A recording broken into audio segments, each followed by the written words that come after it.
Hello दोस्तों, कैसे हैं आप सभी? आई होप सभी अच्छे ही होंगे। तो आइए हम देख लेते हैं हमारे सीडीपी के क्वेश्चंस जो कि आपके एग्ज़ाम के पॉइंट ऑफ व्यू से देखा जाए तो काफ़ी इम्पोर्टेंट हो सकते हैं। यहाँ पर हमने टॉप 30 क्वेश्चंस को मेंशन किया है ना? यानी कि अगर आप इनको पढ़ लेते हैं तो इसमें से आपका फर्स्ट चैप्टर यानी कि ग्रोथ एंड डेवलपमेंट कंप्लीट हो जाएगा। ठीक है? तो आइए हम लोग देख लेते हैं पहला नंबर क्वेश्चन। पहला क्वेश्चन क्या बोल रहा है? वृद्धि किससे संबंधित है? यानी ग्रोथ इज रिलेटेड टू भावनात्मक परिवर्तन, इमोशनल चेंज, मानसिक परिवर्तन यानी मेंटल चेंज, शारीरिक परिवर्तन, फिजिकल चेंज और सामाजिक परिवर्तन यानी कि सोशल चेंज। अब हम जानते हैं कि यहाँ पर जो हमारी वृद्धि होती है, अब हम वृद्धि को समझ लेते हैं, वृद्धि क्या है? वृद्धि की बात करें तो वृद्धि में क्या होता है? इसमें हमारे जो शरीर के अंग होते हैं, है ना? शारीरिक अंगों के जो भाग होते हैं, जो पार्ट होते हैं, है ना? जैसे सेल्स वगैरह हो गई और सेल्स का आकार होता है ना? लंबाई, चौड़ाई, इन सब में परिवर्तन होता है। यानी कि जो हमारी शरीर है, वो बड़ी होती है या बढ़ती है, हमारे हाथ-पैर बढ़ते हैं, ठीक है? तो इन इन चीज़ों को यानी कि ये जो परिवर्तन होता है, इसे हम वृद्धि में रख सकते हैं। तो हमारा जो सही आंसर क्या हो जाएगा, वो क्या हो जाएगा? फिजिकल चेंज यानी कि सी नंबर हमारा सही आंसर क्या हो जाएगा? शारीरिक परिवर्तन। ठीक है? चलिए आगे चलते हैं।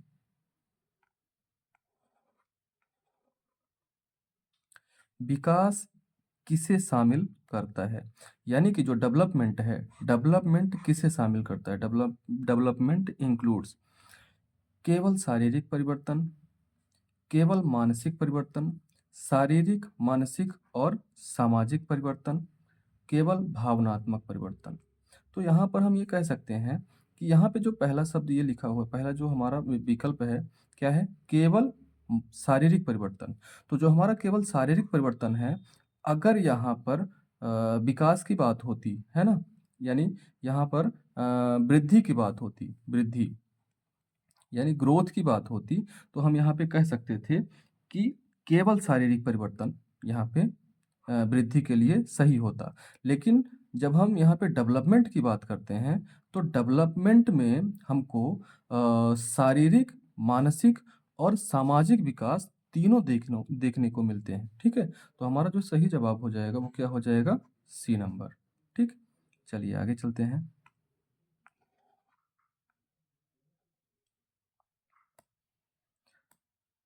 अब यहाँ पे क्या है? वृद्धि और विकास में मुख्य अंतर क्या है?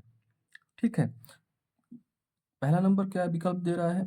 यहाँ पे है वृद्धि मापी नहीं जा सकती, यानी growth can not be measured. इसके बाद बी नंबर में क्या है? विकास केवल शारीरिक होता है, डेवलपमेंट इज ओनली फिजिकल। वृद्धि मापी जा सकती है, ग्रोथ कैन बी मेजर्ड। और डी नंबर ऑप्शन क्या है? विकास सीमित होता है, डेवलपमेंट इज लिमिटेड। अब हमको यहाँ पे चार ऑप्शन दिए हैं। अब हमको ये समझना है कि वृद्धि और विकास में मुख्य अंतर क्या हो सकता है। ठीक है? तो वृद्धि एवं विकास में मुख्य अंतर ये है, यहाँ पे क्या लिखा हुआ है? वृद्धि मापी नहीं जा सकती। तो यहाँ पे जो ग्रोथ है, ग्रोथ को हम क्या कर सकते हैं? माप सकते हैं, है ना? तो ये तो हम इसको एलिमिनेट कर सकते हैं। विकास केवल शारीरिक होता है, तो अभी हमने जो है तो सेकंड नंबर क्वेश्चन में क्या पढ़ा? विकास जो होता है वो कैसा होता है? शारीरिक, मानसिक और सामाजिक तीनों प्रकार का होता है, ठीक है? तो इसे हम क्या कर सकते हैं? इसे भी हम कट कर सकते हैं। और यहाँ पे जो थर्ड नंबर आ रहा है हमारा ऑप्शन, वृद्धि मापी जा सकती है, तो ग्रोथ कैन बी मेजर्ड। तो ये जो है, ये हमारा सही आंसर हो जाएगा, है ना? यानी हमारा सही आंसर क्या हो जाएगा? सी नंबर, वृद्धि को मापा जा सकता है। ठीक है? चलिए आगे चलते हैं। फोर्थ नंबर में क्या बोल रहा है? फोर्थ नंबर में बोल रहा है विकास को आजीवन प्रक्रिया क्यों कहा जाता है? यानी why is development called a lifelong process? यह केवल बचपन तक सीमित होता है। It occurs only in childhood.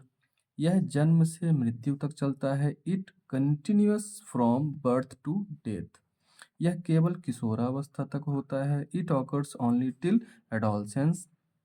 यह केवल शारीरिक होता है। It is only physical. अब हमको यहाँ पे ये समझना है, यहाँ पर क्या बोल रहा है, यह केवल बचपन तक होता है, यानी कि जो हमारा विकास है, विकास हमारा सिर्फ बचपन में होता है, तो ऐसा तो हो नहीं सकता भाई, है ना? कि हम बचपन में जो है तो बड़े हुए, मतलब कहने का मतलब ये हो गया कि जो हमारे हाथ-पैर हैं, वो जब हम चाइल्डहुड जो हमारा चल रहा था, उस टाइम पर बड़े हुए, इसके बाद फिर हमारे ना बाल बढ़ रहे हैं, ना तो नाखून बढ़ रहे हैं, ना ही हमारे हाथ-पैर बढ़ रहे हैं, ना ही हमारी बुद्धि बढ़ रही है, तो ऐसा तो हो नहीं सकता, है ना? तो हम इसको क्या कर सकते हैं, इसको कट कर सकते हैं। अब सेकंड नंबर क्या बोल रहा है, यह जन्म से मृत्यु तक चलता है, तो हाँ, इस ऑप्शन के साथ में हम जा सकते हैं। ठीक है? यानी कि यह बर्थ टू डेथ, यानी जब जब हमारा, यानी हमारे गर्भ से ही हमारा विकास शुरू हो जाता है और जब तक हमारी डेथ नहीं होती है, तब तक यह निरंतर चलता रहता है। ठीक है? यह किशोरावस्था तक होता है, यह भी हम नहीं कह सकते, यह एडोलसेंस तक हमारा विकास होता है। ठीक है? यह केवल शारीरिक होता है, तो हमारा जो विकास है, वह सिर्फ़ शारीरिक नहीं होता है। अभी हम ऑप्शन में पहले ही पढ़ चुके हैं, है ना? कि वह हमारा मानसिक, ठीक है? सामाजिक, ठीक है? और शारीरिक, तीनों प्रकार का विकास होता है। ठीक? चलिए, तो हमारा सही आंसर क्या हो जाएगा यहाँ पे? B number. ठीक? अब हम आगे चलते हैं। 5th नंबर में क्या बोल रहा है? विकास एकीकृत यानी इंटीग्रेटेड क्यों होता है? Why is development called integrated? सभी परिवर्तन अलग-अलग होते हैं। All changes are separates. शारीरिक, मानसिक और भावनात्मक विकास जुड़े होते हैं। Physical, mental and emotional development are integrated. केवल मानसिक विकास होता है। केवल सामाजिक विकास विकास होता है। तो अभी हम जो हमारे 2, 3 और 4 जो ये क्वेश्चन्स हमने पढ़ा है, उसमें विकास के बारे में क्या हम लोगों ने पढ़ा? उसमें हम लोगों ने पढ़ा कि शारीरिक, मानसिक और भावनात्मक विकास जुड़े होते हैं, यानी कि ये आपस में एक-दूसरे से कनेक्टेड होते हैं, ठीक है? इसलिए हमारा जो सही ऑप्शन दिख रहा है यहाँ पे, तो बी नंबर हो जाएगा, क्योंकि विकास इंटीग्रेट का मतलब क्या होता है? आपस में जुड़े रहना, एकीकृत होना, ठीक है ना? एक ही चीज़ में जुड़े रहना, वो इंटीग्रेशन कहलाता है।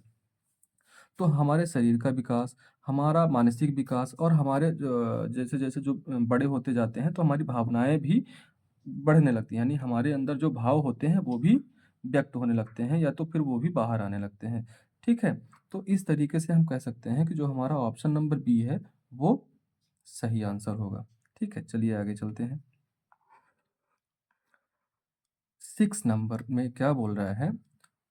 विकास बहुआयामी यानी मल्टी डायमेंशनल होता है, क्योंकि development is multi dimensional because यह एक ही दिशा में होता है। It occurs in one direction.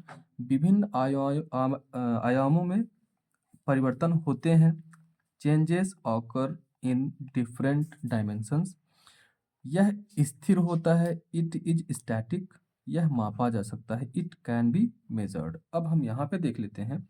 यह एक ही दिशा में होता है। एक ही दिशा का मतलब ये होता है कि भाई हमारा अगर हाथ बढ़ रहा है, हाथ बड़ा हो रहा है, तो सिर्फ हाथ है बस बड़ा होता, ठीक है ना? यानी अगर हमारी बुद्धि बढ़ रही है, तो बुद्धि ही बस बड़ी हो, ठीक है? उसमें हमारे हाथ पैर बड़े नहीं हो रहे हैं, हम उतने ही छोटे हैं। तो ऐसा तो हो नहीं सकता, ठीक? यानी एक ही दिशा में अगर कोई चीज़ बढ़ रही है, तो उसे हम मल्टी डायमेंशनल नहीं, डायमेंशन का मतलब क्या होता है? अलग-अलग दिशाएँ, ठीक है? डायमेंशन का मतलब क्या हो जाएगा? अलग-अलग दिशाएँ, ठीक? तो हम यहाँ पे देख सकते हैं जो हमारा बी ऑप्शन है वो क्या बोल रहा है? विभिन्न आयामों में परिवर्तन, ठीक है ना? यानी कि जो हमारी भावनाएँ हैं वो भी बढ़ रही हैं, ठीक है? हमारे सोचने समझने की जो शक्ति है वो भी बढ़ रही है, ठीक है? और जो हमारे हाथ-पैर हैं वो भी बड़े हो रहे हैं, ठीक है? हम धीरे-धीरे क्या सीख रहे हैं? पहले हम क्या करते हैं? पहले हम ज़मीन पर क्रॉलिंग करते हैं, ठीक है? इसके बाद हम क्या करते हैं? अपने कंधों को भी हिलाना सीखते हैं, यानी कि कहने का मतलब ये हो गया कि हमारा जो विकास है वो केंद्र से बाहर की ओर होता है, ठीक, तो हमारा जो सही आंसर हो जाएगा वो क्या हो जाएगा? B number. चलिए 7 नंबर क्वेश्चन पे चलते हैं। विकास में लचीलापन यानी प्लास्टिसिटी का अर्थ है। Plasticity of development means. अब हम यहाँ पे देखते हैं क्वेश्चन क्या बोले, विकास रुक जाता है यानी डेवलपमेंट स्टॉप्स।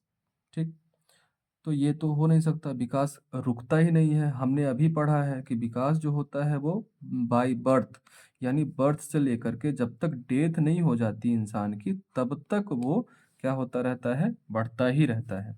ठीक है, बी नंबर ऑप्शन क्या बोल रहा है? विकास में परिवर्तन संभव है। Change in development is possible. C number क्या है? विकास केवल आनुवांशिक होता है। Development is only genetic. विकास सीमित होता है। Development is limited. तो अब हम यहाँ पे देख सकते हैं कि विकास में परिवर्तन संभव है, तो हाँ बिल्कुल, विकास में परिवर्तन क्या होता है? संभव होता है। ठीक है, यानी विकास का पैटर्न जो होता है, विकास का पैटर्न जिसमें हम कई सारे चेंजेस देख सकते हैं, क्रमबद्ध यानी कि क्रम ऑर्डरली हम जो है तो उसमें देख सकते हैं। ठीक है ना, यानी कि गर्भाधान जैसे बच्चे का जन्म होता है। ठीक है, और इसके बाद फिर उसमें वृद्धि होती है, फिर धीरे धीरे वृद्धावस्था में वो धीरे धीरे जो है तो वो एडोलसेंस एज में पहुंचता है। ठीक है, फिर इसके बाद जो है तो वो युवा अवस्था में पहुंचता है, फिर इसके बाद वो प्रौढ़ावस्था में पहुंचेगा, फिर वृद्धावस्था में पहुंचेगा। तो इस तरीके से क्या होता है, विकास में परिवर्तन होते रहते हैं। ठीक है ना, और उसकी जो मानसिक स्थिति होती है, पहले क्या होती है, वो चीज़ों को समझने में सक्षम नहीं होता है, फिर धीरे धीरे चीज़ों को और अच्छे से समझने लगता है।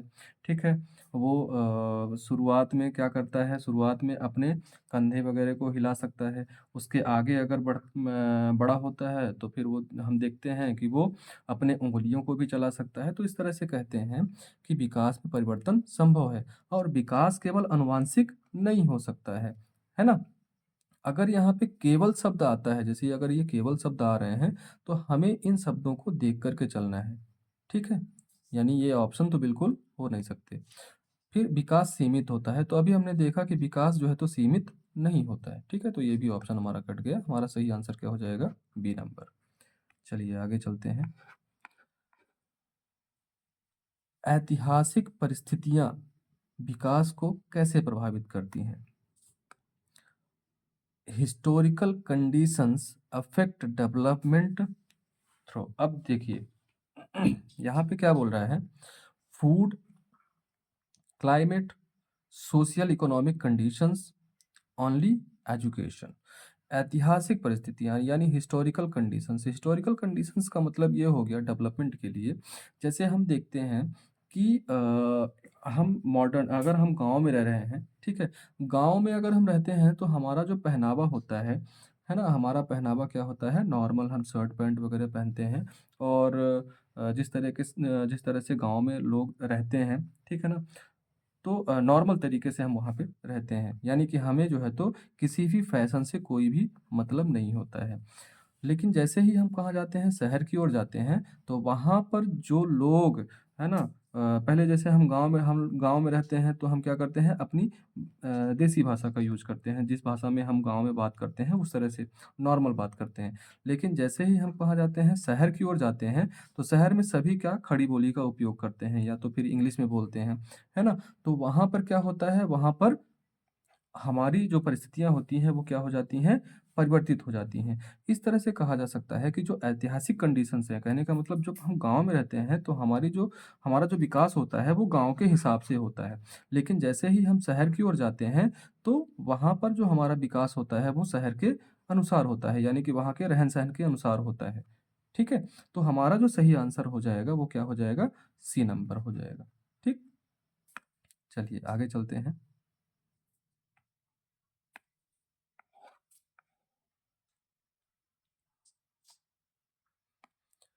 विकास क्रमबद्ध ऑर्डरली होता है, इसका अर्थ है।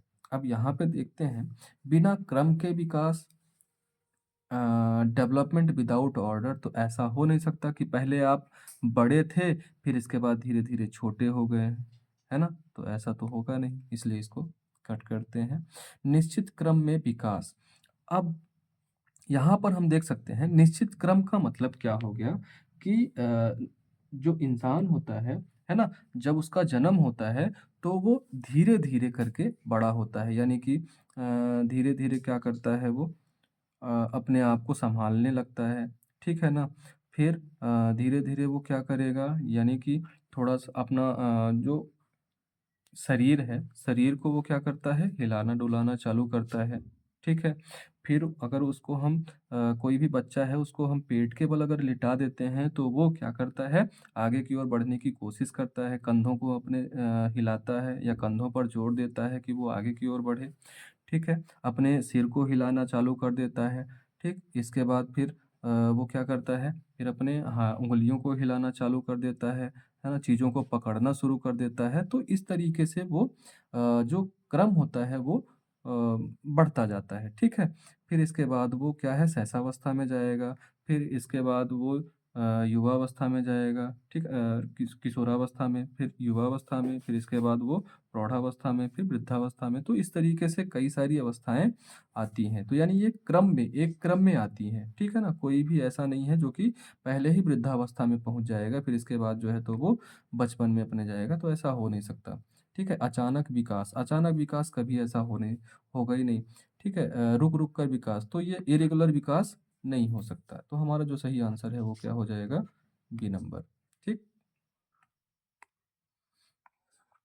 चलिए अब हम आगे चलते हैं। विकास पूर्वानुमेय यानी प्रेडिक्टेबल होता है। इसका मतलब है प्रेडिक्टेबल डेवलपमेंट मीन्स प्रेडिक्टेबल का मतलब क्या कह सकते हैं हम इसको? यानी प्रेडिक्टेबल का मतलब होता है पहले से ही अनुमान लगाया जा सकना, ठीक है ना? तो हम विकास में पहले से ही अनुमान लगा सकते हैं कि आगे किस चीज़ का विकास हो सकता है, ठीक है? तो हमारा जो सही आंसर हो जाएगा वो हो जाएगा सी नंबर। ठीक, चलिए आगे चलते हैं। परिपक्वता यानी मैच्योरेशन।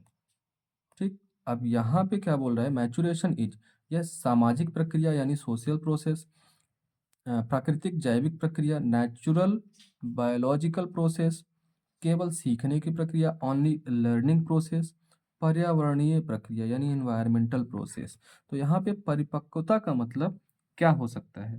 तो परिपक्वता में हम देखते हैं कि सामाजिक यानी सोशल प्रोसेस का मतलब ये हो गया कि अगर कोई इंसान है वो समाज के साथ में है ना उठना बैठना उसका हो गया है या तो फिर वो समाज की चीज़ों को भी समझ रहा है या सीख रहा है, ठीक है? तो वो हमारी सामाजिक प्रक्रिया में आएगा। प्राकृतिक जैविक प्रक्रिया का मतलब हो गया कि वो स्वयं से कोई भी चीज़ें हैं वो अपने आप में अपने आप को डेवलप कर रहा है, वो चीज़ों को सीख रहा है, ठीक है ना? अपने हिसाब से वो चीज़ों को कर रहा है, ठीक है? केवल सीखने की प्रक्रिया तो अब मैंने बताया था कि अगर कहीं पर केवल शब्द आता है तो हमें उसको क्या करना है नकारना है यानी ये निगेटिव अर्थ में ले जाते हैं, ठीक है? पर्यावरणीय यानी एनवायरमेंटल प्रोसेस, तो एनवायरमेंटल प्रोसेस में हम परिपक्वता को उस नज़र से नहीं देख सकते जितना कि हम नेचुरल बायोलॉजिकल प्रोसेस में देख सकते हैं, ठीक है? तो हमारा जो सही आंसर हो जाएगा वो क्या हो जाएगा? B number. ठीक, चलिए आगे चलते हैं। अधिगम यानी लर्निंग किससे संबंधित है? अब हम बात कर लेते हैं अधिगम यानी लर्निंग से। लर्निंग इज रिलेटेड टू, है ना? यहाँ पे क्या लिखा हुआ है?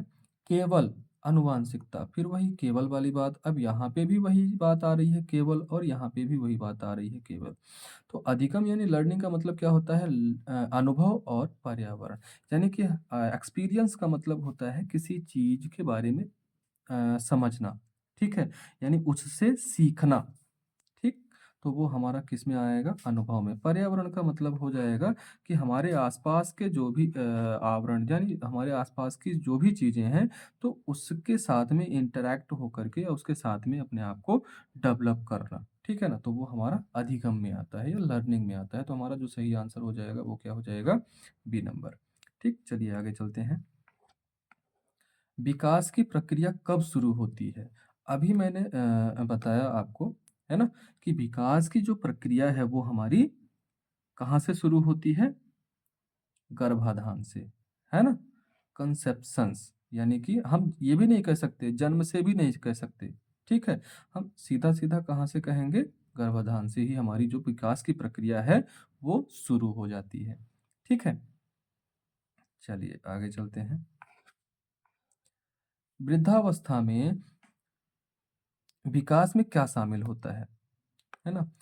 In old age development includes, इसमें लिखा है केवल वृद्धि, केवल अधिगम, अब यहाँ पे केवल और ये केवल और ये केवल, है ना? मैंने बताया था कि अगर कहीं पर ओनली ये आता है ना? केवल आता है तो हम उनको क्या कर सकते हैं? कट कर सकते हैं और हमारा जो सही आंसर हो जाएगा वो क्या हो जाएगा? सी नंबर यानी ह्रास।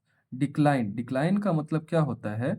डिक्लाइन का मतलब होता है किसी भी चीज़ में कमी होना, ठीक है? डिक्लाइन का मतलब क्या होता है? कमी होना, यानी वृद्धावस्था में क्या होता है? हमारी जो बुद्धि होती है वो धीरे-धीरे कम होने लगती है। हमारा जो शरीर है वो क्या करने लगता है? धीरे-धीरे डेवलप करना बंद कर देता है। हालाँकि एक अवस्था तक जो हमारी हमारे जो शरीर के जो पार्ट होते हैं जैसे नाखून वगैरह हो गया, बाल वगैरह हो गए, तो ये एक हद तक धीरे-धीरे यानी कि बहुत ही कम दर पर बड़े होते हैं। ठीक है? चलिए आगे चलते हैं। जैविक परिवर्तन यानी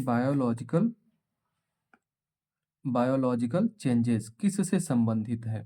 biological changes are related to सोच यानी थिंकिंग, भावनाएं यानी इमोशंस, शरीर और अंग बॉडी एंड ऑर्गन्स, सामाजिक संबंध यानी सोशल रिलेशंस। अब यहाँ पे बायोलॉजिकल चेंजेस बोला है, ठीक है? तो बायोलॉजिकल चेंजेस में बायोलॉजिकल का मतलब क्या होता है? बायोलॉजी में हम लोग क्या पढ़ते हैं? बायोलॉजी में हम लोग ऑब्वियस सी बात है भाई, हम लोग जो है तो शरीर के बारे में पढ़ते हैं, है ना? बॉडी के बारे में ही पढ़ते हैं, है ना? हम लोग वहाँ पे तो इमोशंस के बारे में तो पढ़ते नहीं हैं और ना ही थिंकिंग कोई भी चीज़ ऐसी, ठीक है? ना साइकोलॉजी के बारे में पढ़ते हैं कि भाई उसमें क्या चीज़ें हैं और सामाजिक संबंध के बारे में तो हम वहाँ पे पढ़ते ही नहीं। तो हमारा जो सही आंसर हो जाएगा वो क्या हो जाएगा? बॉडी एंड ऑर्गन्स यानी कि शरीर के बारे में। बायोलॉजिकल चेंजेस का मतलब क्या होता है? इंसान की बॉडी में परिवर्तन होना, है ना? चलिए, अब हम लोग आगे चलते हैं। संज्ञानात्मक परिवर्तन यानी कि कॉग्निटिव चेंजेस। अब यहाँ पे कॉग्निटिव चेंजेस का मतलब अभी हमने क्या पढ़ा? बायोलॉजिकल चेंजेस के बारे में पढ़ा जो कि शरीर और अंग से संबंधित था। अब हम लोग चलते हैं संज्ञानात्मक परिवर्तन की ओर। तो संज्ञानात्मक परिवर्तन में क्या है? Cognitive changes are are related to, अब यहाँ पे क्या दिया हुआ है? शारीरिक शक्ति यानी फिजिकल स्ट्रेंथ, ठीक, इसके बाद क्या दिया है? सोचने समझने की क्षमता, इसके बाद क्या दिया हुआ है? इमोशंस, और इसके बाद क्या दिया है? Social relations. तो यहाँ पे संज्ञानात्मक का मतलब, कॉग्निटिव का मतलब क्या होता है? ये हमारे से रिलेट करता है ना? यानी संज्ञानात्मक, संज्ञानात्मक का मतलब होता है किसी चीज को समझना, है ना? या उसके बारे में सोचना। तो हमारा जो सही आंसर हो जाएगा वो क्या हो जाएगा? बी नंबर, ठीक, ये हमारा क्या हो जाएगा? सही आंसर हो जाएगा। चलिए आगे चलते हैं।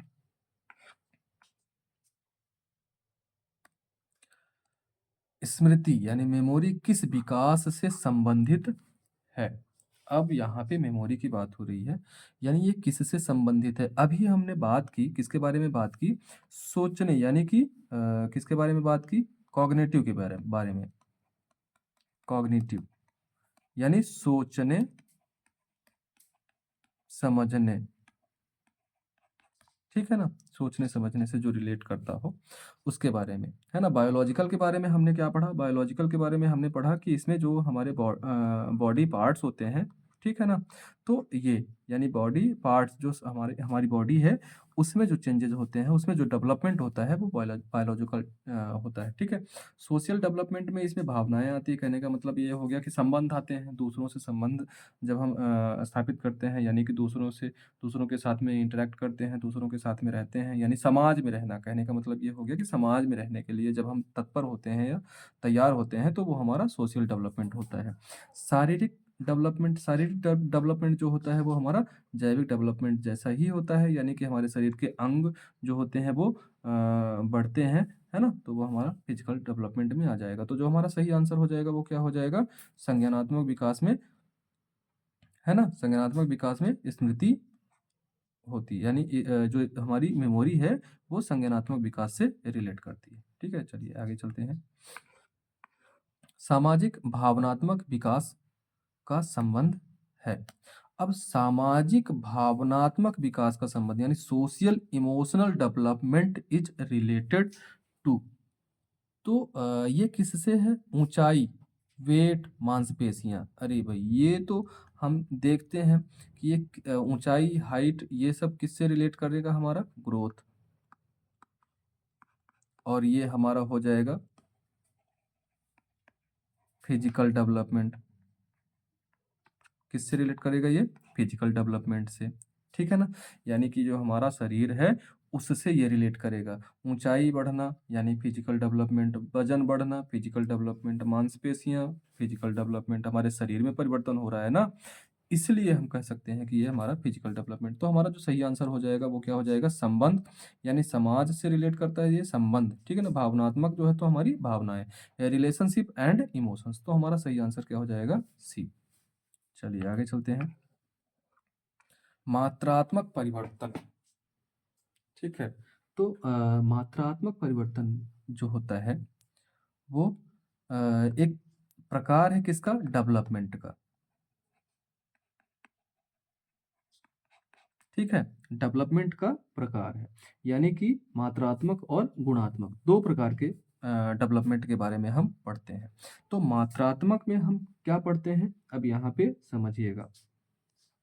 मात्रात्मक में हम पढ़ते हैं यहाँ पे हाइट और वेट।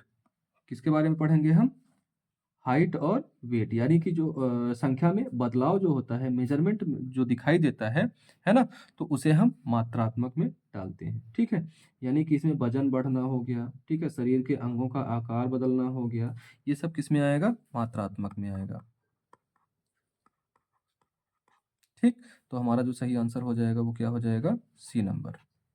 ठीक, हाइट एंड वेट। चलिए आगे चलते हैं। हाँ, गुणात्मक परिवर्तन यानी कि क्वालिटेटिव। क्वालिटेटिव का गुण, यानी जो हमारे अंदर गुण है उसकी बात हो रही है। अभी हमने पढ़ा वजन बढ़ना, ऊंचाई बढ़ना, ठीक है ना, सिर की परिधि। सिर की परिधि मतलब कि हमारा जो मस्तिष्क है, जो हमारा हेड है ना, उसमें विकास होना या उसकी गोलाई बढ़ना, ये हमारा किस में चला जाएगा? ये हमारा चला जाएगा किस में? मात्रात्मक में। मात्रात्मक। ठीक, मात्रात्मक में चला जाएगा, यानी कि क्वांटिटेटिव में। अब क्वालिटेटिव में कौन सा आ जाएगा? व्यक्तित्व का विकास। अब क्वालिटेटिव में और हम देख लेते हैं क्या क्या हो सकता है इसमें। क्वालिटेटिव में हमारी जो भावनाएं होती हैं, ठीक है, उसमें विकास होता है। व्यक्तित्व का परिपक्व होना, यानी कि जो हमारी पर्सनालिटी है, पर्सनालिटी जो है तो क्या होती है? मैच्योर होती है। ठीक है ना, दूसरों से संबंध बनाने की क्षमता बढ़ती है, यानी सोशल जो भावनाएं होती हैं, ठीक है, वो भी बढ़ती हैं। ठीक है ना, सोचने समझने की जो क्षमता होती है वो भी बढ़ती है। ठीक, तो इस तरीके से हम गुणात्मक परिवर्तन को जोड़ सकते हैं इनके साथ में। ठीक है, तो ये हमारा क्या हो जाएगा? व्यक्तित्व का विकास, डेवलपमेंट ऑफ पर्सनालिटी।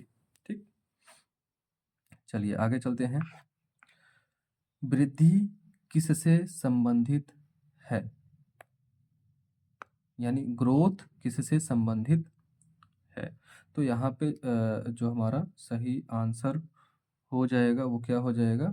शारीरिक, है ना, अभी हम पढ़ते ही आ रहे हैं। ठीक है, चलिए आगे चलते हैं। विकास है, विकास कैसी प्रक्रिया है? अभी हमने ऊपर पढ़ा कि विकास क्या है? बर्थ से लेकर के डेथ तक। ठीक, बर्थ से लेकर के डेथ तक ये निरंतर बढ़ती ही रहती है। ठीक, कभी रुकती नहीं है। तो जो हमारा सही आंसर हो जाएगा वो क्या हो जाएगा? बी नंबर, यानी कि सतत प्रक्रिया, कंटिन्यूअस प्रोसेस। ठीक, चलिए आगे चलते हैं।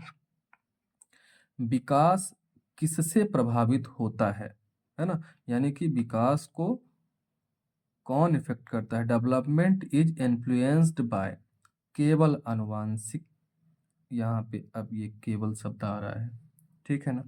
केवल पर्यावरण, ये केवल शब्द आ गया। केवल शिक्षा, ये केवल शब्द आ गया, ठीक है ना? तो हमारे पास जो सही आंसर बचा वो क्या बचा?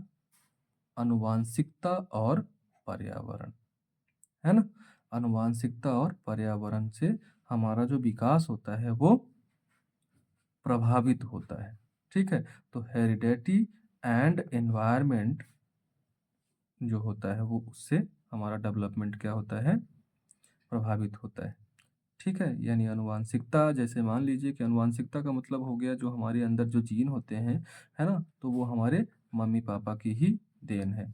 यानी कि अगर मैं फ़ादर की बात करूँ तो फ़ादर में कौन-से गुणसूत्र होते हैं? एक्स, वाई, और मदर में क्या होते हैं? एक्स और एक्स, ठीक है?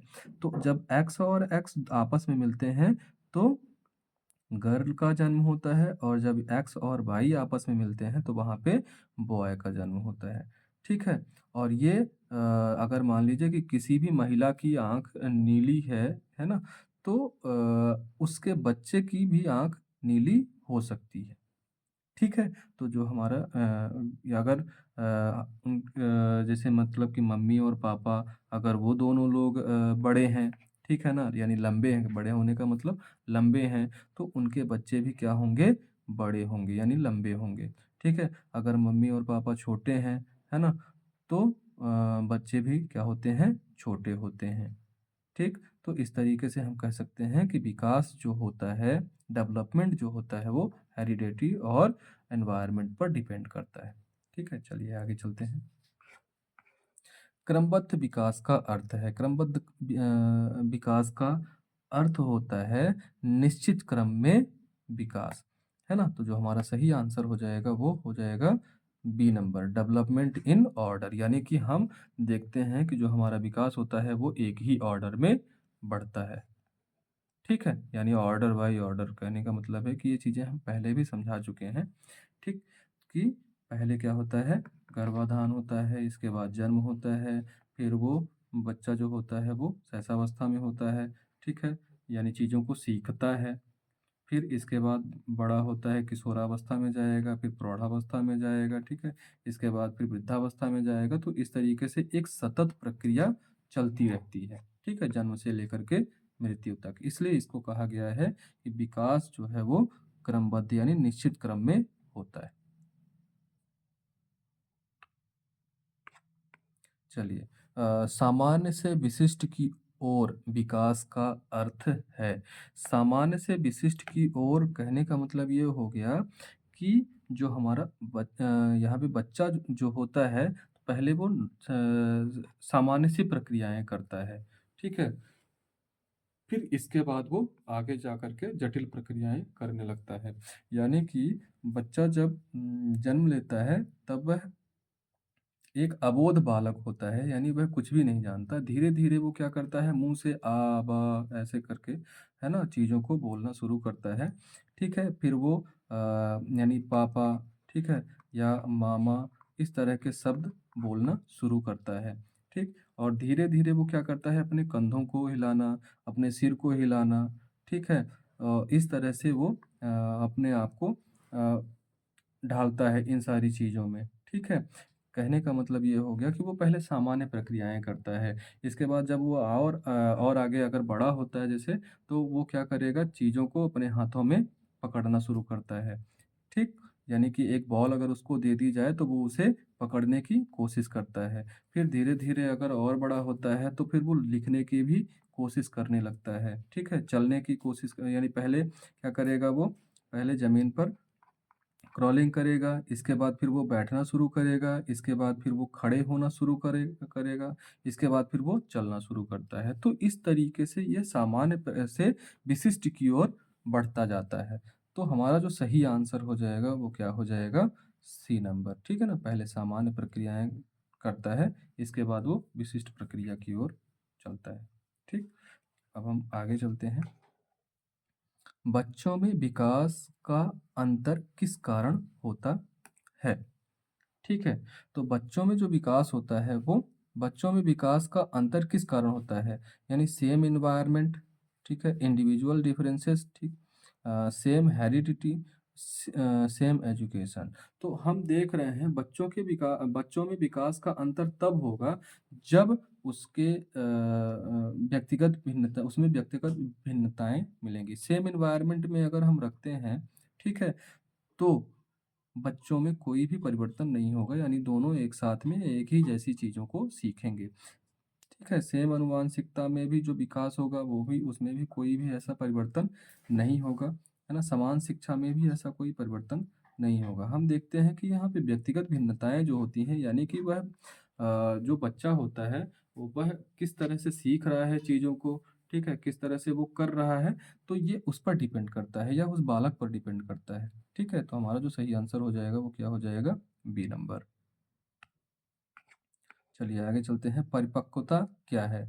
तो परिपक्वता अभी हमने देखा कि परिपक्वता क्या होती है? एक बायोलॉजिकल प्रोसेस होती है। ठीक है ना? तो जो हमारा सही आंसर हो जाएगा वो क्या हो जाएगा? B number. ठीक, चलिए आगे चलते हैं। अधिगम मुख्यतः किस पर निर्भर करता है? यानी जो हमारा अधिगम है, लर्निंग जो होती है हमारी, वो किस पर डिपेंड होती है? तो जो हमारी लर्निंग होती है, वो अभी हमने पढ़ा कि वो हमारे एक्सपीरियंस और हमारे एनवायरनमेंट पर डिपेंड करती है। ठीक है ना? तो जो हमारा सही आंसर हो जाएगा वो क्या हो जाएगा? B number. ठीक है? चलिए आगे चलते हैं। 29 नंबर आंसर, कैडल में, अब इसमें ये जो सिद्धांत है, ठीक है ना? इस सिद्धांत में हमें क्या सीखने को मिलता है? तो इस सिद्धांत में हम ये देखते हैं कि जो हमारा बच्चा है ना? सिर से पैर तक, यानी जो उसका विकास होता है वो सिर से, है ना? पैर की ओर ऐसे। ठीक? इस सिद्धांत में हम क्या देखते हैं कि जो उसका विकास होता है वो सिर से पैर की ओर होता है। ठीक है? चलिए आगे चलते हैं।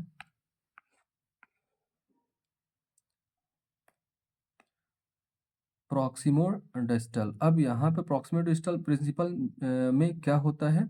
यहाँ पे केंद्र से बाहरी भागों की ओर, सेंटर टू पेरीफेरी। कहने का मतलब है कि सेंटर से, यानी कि जो जैसे हमारा ये हृदय हो गया, है ना? यहाँ से तो बाहर की ओर इसमें विकास होना शुरू होता है, यानी जैसे मैंने बताया कि बच्चे जो है तो क्या करते हैं, पहले अपने सिर को हिलाना शुरू करते हैं, ठीक है ना? अपने कंधों को हिलाएंगे, अपने हाथों को हिलाना शुरू करते हैं, ठीक है ना? फिर इसके बाद किसी चीज़ को पकड़ना शुरू करते हैं, ठीक है? फिर इसके बाद वो जैसे जैसे उनमें और भी क्षमताएं आती जाती हैं, है ना? तो वो लिखना, ठीक, पजल को सॉल्व करना, तो ये सारी चीज़ें वो सीखने लगते हैं, यानी सुई में धागा पिरोना, ये भी चीज़ें वो आगे जा कर के सीखते हैं, तो वो प्रॉक्सिमोडिस्टल सिद्धांत में होता है। ठीक है? तो हमारा जो सही आंसर हो जाएगा वो क्या हो जाएगा? B number. चलिए, ये हमारा लास्ट क्वेश्चन था। इसी तरह के और भी क्वेश्चंस को सॉल्व करने के लिए आप हमारे चैनल को सब्सक्राइब कर सकते हैं, ठीक है? और अगर आपको ये क्लास पसंद आती है तो आप लाइक कर सकते हैं, ठीक है? शेष मिलते हैं हम क्लास सेकंड में, तब तक के लिए आपका धन्यवाद।